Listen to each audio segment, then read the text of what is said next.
kubasuhuza inshuti z'umusaraba bakunze b'ikiganiro Umunezero w'Agakiza, muri kumwe na mwene Sunzeyimana Batisha abantu basuhuza amahoro y'Imana abe muri mwebwe. Ndagira ngo uyu mwanya tuganire ku ijambo ry'Imana numva riri ku mutima wanjye, rivuga gutegereza ihumure ryo kugaruka kwa Kristo. Turaza kuvuga ku bimenyetso impamvu Yesu azaza, tuvuge ibintu umuntu utegereje kugaruka kwa Kristo akwiriye kuba yujuje, n'impamvu zitumye abantu benshi badategereje Kristo mu buryo bukwiriye. Nagira ngo rero dusenge utangire tuganira ijambo ry'Imana. Data mu izina rya Yesu Kristo turagushimira ubuntu bwawe, tugushimiye kuko ari wowe watangije umurimo kandi niwe uzawurangiza. Waje kuducungura ugamije kugira ngo tuzabane mu bwami bwawe bw'iteka. Niyo mpamvu tukwinginze kugira ngo ukomeze kubana natwe, utuyobore mu kuri kose. Twemerera ijambo ryawe rizagira umumaro mu mitima abantu bazaryumva, abantu bazahindurwe naryo, kandi ritwigishe gukora ibyo ushima kugira ngo tuzabane mu bwami bwawe bw'iteka. Urakoze kubana natwe, ni mu izina rye tujye twizeye kubikora. Amen. Inshuti z'umusaraba rero, nagira ngo tuganire ku ijambo ry'Imana tubona mu butumwa bwiza bwanditswe na Luka igice cyaho cya 2, dusome umurongo wa 25. Haranditswe ngo i Yerusalemu hariho umuntu witwaga Simiyoni, uwo yari umukiranutsi witonda kandi yategerezaga ihumure ry'Abisirayeli. Umwuka wera yari muri we, yari yahanuriwe n'Umwuka wera ko atazapfa atarabona Kristo w'Umwami Imana. Ajyanwa n'Umwuka mu rusengero, maze ababyeyi be bajyanye umwana Yesu ngo bamugenze nk'uko umuhango w'amategeko wari uri.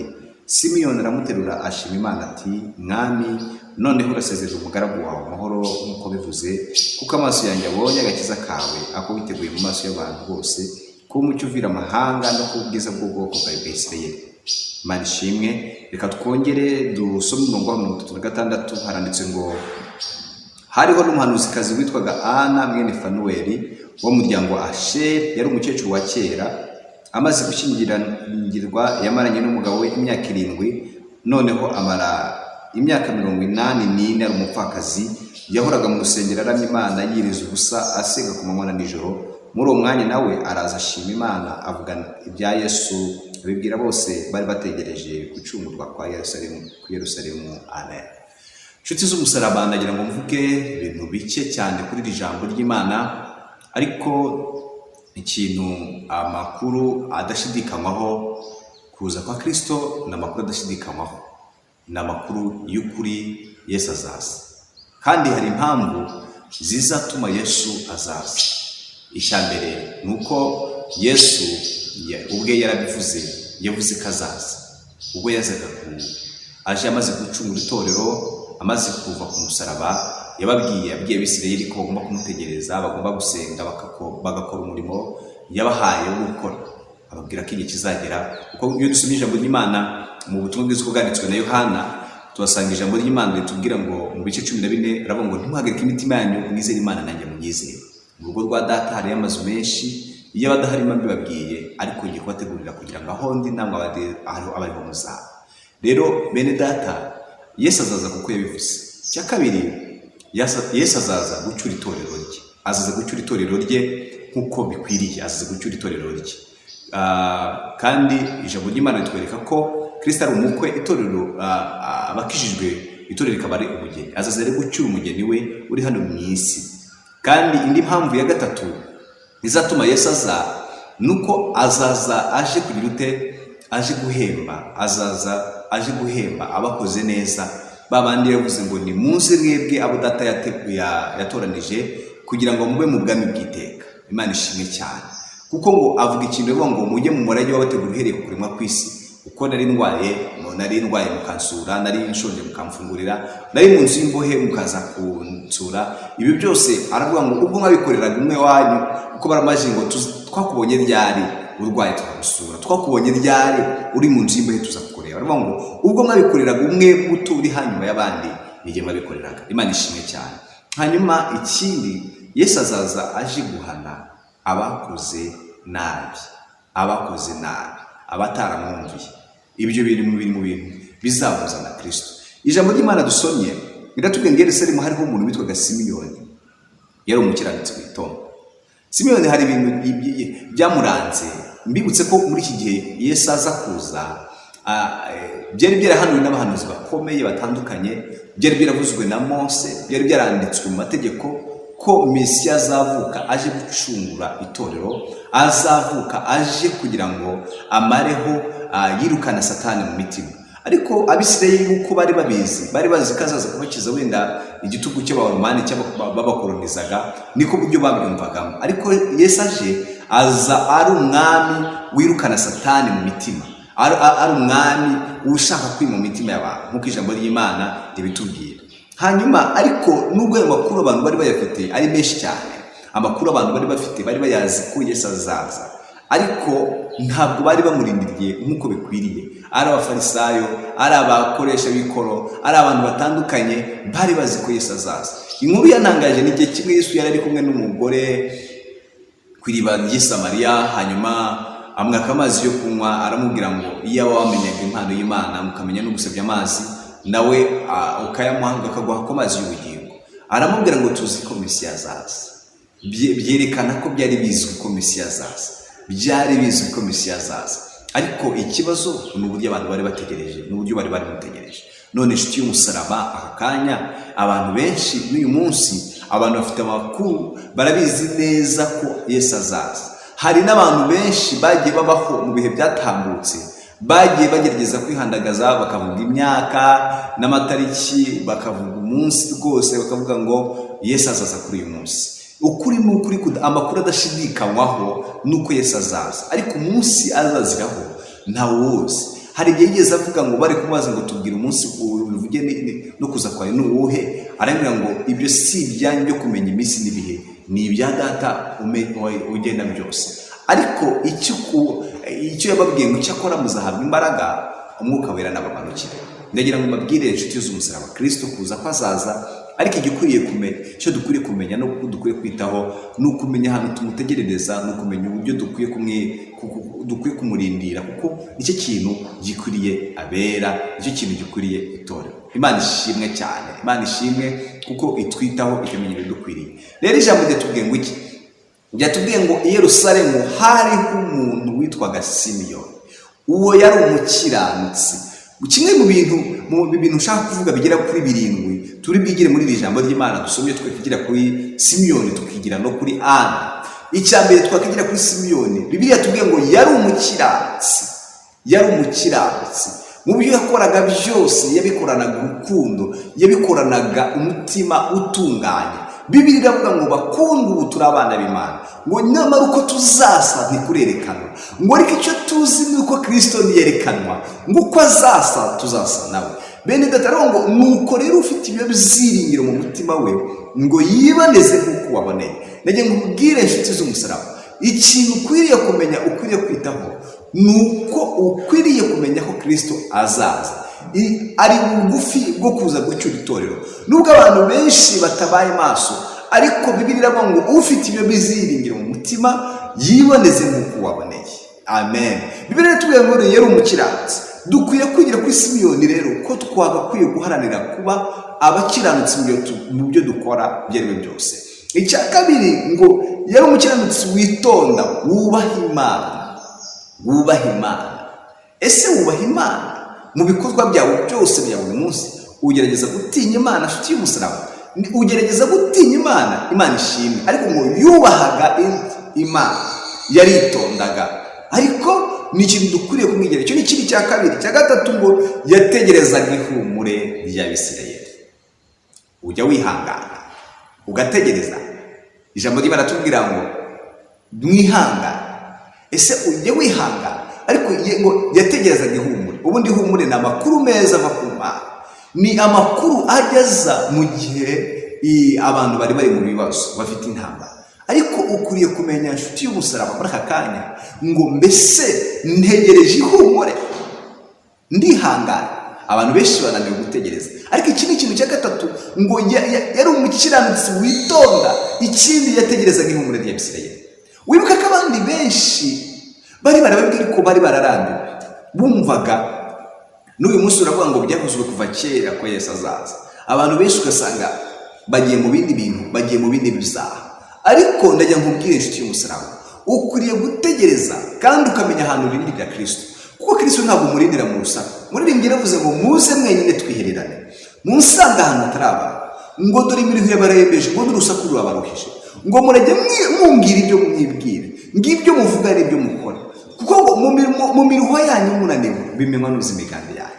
Rero hari ahantu ukwiriye gutegerereza Kristo, ntabwo ari mu rusaku, ntabwo ari mu kavuyo, ntabwo ari mu bintu mu bindi by'isi mu bundi buryo, ahubwo ukwiye kumenya ahantu utegerereza Kristo, ko ari ahantu hatari abantu, ukamenya uburyo ukwiye kwitwara n'uburyo ukwiye kugendana n'Imana. Imana ishimwe. Ikindi cya kane, ngo umwuka wera yari ari muri we. Imana ishimwe. Bibiliya iravuga ngo abayoborwa n'umwuka w'Imana bose nibo bana b'Imana, kandi ijambo rikambwira ngo ndavuga nti muyoborwe n'umwuka kuko aribwo mutazakora ibyo kamere irarikira. Umwuka ngo yifuza ibyo kamere idashaka, kamere nayo igashaka ibyo umwuka adashaka, ngo kuko ibyo bihaba n'ibyo bituma ibyo mushaka gukora atari byo gukora. Ariko aravuga ngo nimwe muyoborwe n'umwuka, ngo nimwe myitwarire mu mategeko. Bene data, umwuka wera iyo ari mu bantu b'Imana baratinyuka bagahamya, baratinyuka bakavuga bashize amanga, babwiriza ubutumwa bwiza batagize ikindi kintu bitaho indi ndamu y'ikintu icyo ari cyo cyose, ahubwo bakaharanira bifuza gakondo yo mu bwami bwo mu ijuru. Bibiliya ngo ntimuhagarike imitima yanyu, mwizere Imana nanjye mwizere. Mu rugo rwa data hariyo amazu menshi, umwuka we yari muri twe atuma tutita ku bindi by'isi. Imana ishimwe, Imana ishimwe. Hari ibintu bigenda bituma abantu, ndi bwaze gusoza mvuga ku bintu bituma abantu badategereje batihangana. Ariko ukuriye kumenya ngo muri iyi minsi twageze turimo, ukwiye kwibuka ko muri satani wacu, ahubwo turi abagenzi, dufite indi gakondo. Muri ibyo ngo ngarega sinzakubamo akaramata wasiwe, ngo twifitiye gakondo ku mugabane w'abera. Haleluya. Muri irengero arongera araririmba aravuga ngo twebwe abasiganirwa aho dutegekwa, ngo twiteguye ururembo rwiza tuza gutahamo. Imana ishimwe. Ngo urwo rurembo rwera ngo rwubatswe n'izahabu zirabagirana cyane. Ngo abanduye imitima ntibarugeramo. Imana ishimwe, Imana ishimwe. Yaravuze ngo mbese muri izo si zombi ngo niyihe wifuza kubamo? Ese iyi si izashira, izashonga, ntizahamamo. Ariko umuririmbyi aravuga ngo ni hehe abizera bazajya kuba? Ngo muri iyi si naho tuzakirira, ngo nta hantu hategerwa n'umubisha, ngo ibi nta hantu twabihungira. Muri iki cyorezo cya COVID-19 byatweretse ko muri iyi si nta hantu ho gukirira, cyatweretse ko muri iyi si nta hantu ho kuruhukira, kuko ari muri Amerika abantu barapfaga, mu Butaliyani, mu bindi bihugu, mu Bwongereza, COVID yatweretse ko nta hantu twakirira, ahubwo muri ijuru niho wabo babizera. Umuririmbyi aravuga ngo tuzibuka mu isi tugera iwacu, ngo aheza twubakiwe n'Umukiza, ngo ku Mana yacu hari amazu meza, ngo yubaka mu isuku tutarabona. Aravuga ngo niho ngo niho iwacu, ngo n'ubuturo bwiza tuzahoramo. Ese nshuti y'umusaraba, uyu ugira amatsiko mu kazi kawe ka buri munsi, mu buzima bwawe bwa buri munsi, uyu ugira amatsiko yo gukumbura gakondo y'ubwami bwo mu ijuru. Ese haleluya, haleluya. Nyuma yo kubabazwa kw'igihwayihwayi, ngo uyu mubiri n'isi turimo tuzabona ubwiza budashira, tuzabona ikamba abakoreye Imana. Wibuka ko Kristo mu bimwe mu bintu bizamuzana ari uguhemba wihanganye. Bibiliya imbwira ngo abahinduye benshi ku gukiranuka ngo bazaka nk'inyenyeri. None nshuti y'umusaraba, ese ugira umwete wo kubwiriza ubutumwa bwiza, ugira umwete wo kwamamaza ubutumwa bwiza kugira ngo abari mu byaha, abari kurimbukira mu byaha bahindukire bamenye ubutumwa bwiza. Imana ishimwe, Imana ishimwe, kuko ari itwitaho, ari itweza, ari itumenyesha amakuru akwiriye gutuma abantu bakanguka bakamenya ibikwiriye. Imana ishimwe. Umwuka wera yari ari muri we, umwuka wera yari ari muri we. Ese ugerageze gukiranuka mu byo ukora, ugerageze kuyoborwa n'umwuka. Kandi iyo abantu basenga batayoborwa n'umwuka, ibyo dusoma bihinduka inyuguti gusa. Ariko iyo turi kumwe n'Imana, tukazirikana icyo Imana ivugana natwe, turatinyuka tukanesha, tukandi mu isi nta mbaraga wabona zatuma unesha Satani, nta buhanga, nta ntwaro, iyo ari yo yose yanesha Satani, keretse intwaro zo mu buryo bw'umwuka zo kuyoborwa n'umwuka wera. Kandi rero Satani kukazi yuko mu isi nta hantu twakura intwaro zo kumunesha, agerageza ibishoboka byose kugira ngo dutinde mu isi cyane. Kandi mu isi tuhakura ibitunga umubiri, ariko ntituhashobora gukura ibinesha Satani. Niyo mpamvu rero kuri Kristo niho tubonera ububasha, muri Kristo harimo ubushobozi, harimo imbaraga zidushoboza kunesha. Imana ishimwe cyane, Imana ishimwe, Imana ishimwe cyane. Haleluya. Nuko rero hano twasomye kuri 36 uvuga ngo hariho n'umuhanuzikazi witwaga Ana mwene Fanueli wo mu muryango wa Asheri, ngo yari umukecuru wa kera, ngo yamaranye n'umugabo imyaka 7 gusa, ngo nyuma y'imyaka 7 amara imyaka 84 ari umupfakazi. Ariko ikindi kintu cya gatanu twakigira kuri uyu mukecuru twakiga muri iri jambo, yihanganiye ubupfakazi. Ibaza nawe gushyingirwa ufite imyaka 18 cyangwa 21 ukabana n'umugabo imyaka 7 ugapfakara, ariko ukihangana ukamara indi myaka 84 uri umupfakazi wihangana. Rero bene data, ukwiriye kwihanganira ibibazo urimo, ukwiriye kwihanganira intambara ufite, ukwiye kwihanganira ibigeragezo uhura nabyo, ukwiye kwihanganira ibikugora, kandi ukamenya ngo hari icyo Imana igusaba, ukamenya ngo hari icyo Imana ivugana nawe. Imana ishimwe cyane. None se bene data, ugerageza kwiboneza no kwitunganya mu buzima bwawe bwa buri munsi. Najya nkubwire ngo hari icyo Imana ikubwira, hari icyo Imana ivugana nawe. Ngikindi cyamuranze ngo yahoraga mu rusengero aramya Imana, yahoraga mu rusengero yiyiriza ubusa, yahoraga mu rusengero asenga, yahoraga mu rusengero abwiriza ubutumwa bwiza, yahoraga mu rusengero ategura, ari umudiyakoni akora imirimo yo mu rusengero. Imana ishimwe cyane. Ikindi cyamuranze ngo yiyirizaga ubusa. Cya gatandatu yiyirizaga ubusa, ni cya karindwi yiyirizaga ubusa. Ese mwene data, urakiyiriza ubusa muri iyi minsi cyangwa ugenda ukumve? Ariko ngo yiyirizaga ubusa noneho ikindi ngagasenga ku manywa na nijoro. Haleluya. Bibiliya iramubwira ngo ukoreshe Uwiteka umutima wawe wose n'ubugingo bwawe bwose n'imbaraga zawe zose n'ubwenge bwawe bwose. Hepfo akavuga ngo ukunde mugenzi wawe nk'uko wikunda. Bene data, kimwe mu bintu bigushoboza kubana n'Imana neza, kimwe mu bintu bishobora gutuma urimbira, ni ugusenga amanywa n'ijoro, gusenga mu gitondo na nimugoroba, ni ugusengesha umwuka iteka. Muhore musenga, muhore mwinginga Imana. Kimwe mu bintu bituma utegereza neza ni ugusenga.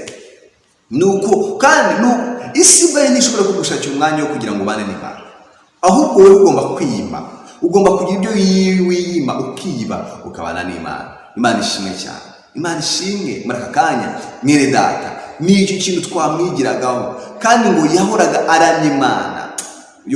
Kuramya, ubuzima bwo kuramya Imana, ubuzima bwo gushima Imana. Biradukwiriye rero inshuti z'umusaraba muri aka kanya kugira ngo umenye icyo Imana ivugana nawe. Ibyo ni ibintu 8 twakigira kuri aba bantu, twakigira kuri Ana, twakigira kuri Simiyoni. Ariko ikibabaje nuko abantu bagiye kubona ubugingo mu madini, bakibwira ko bazahabona ubugingo, nyamara atari byo. Ukwiye kumenya ngo ese Kristo niwe nzira nyakuri, inzira y'ukuri n'ubugingo. Yaravuze ngo ntawujya kwa data atamujyanye. None mwene data, uri kugenda gute? Uri kwitwara gute? Muri iyi minsi uhagaze ute? Ukwiye kumenya icyo Imana ivugana nawe, ukamenya uko ukwiye kwitwara. Imana ishimwe kandi Imana iguha umugisha. Ndagira ngo mvuge ku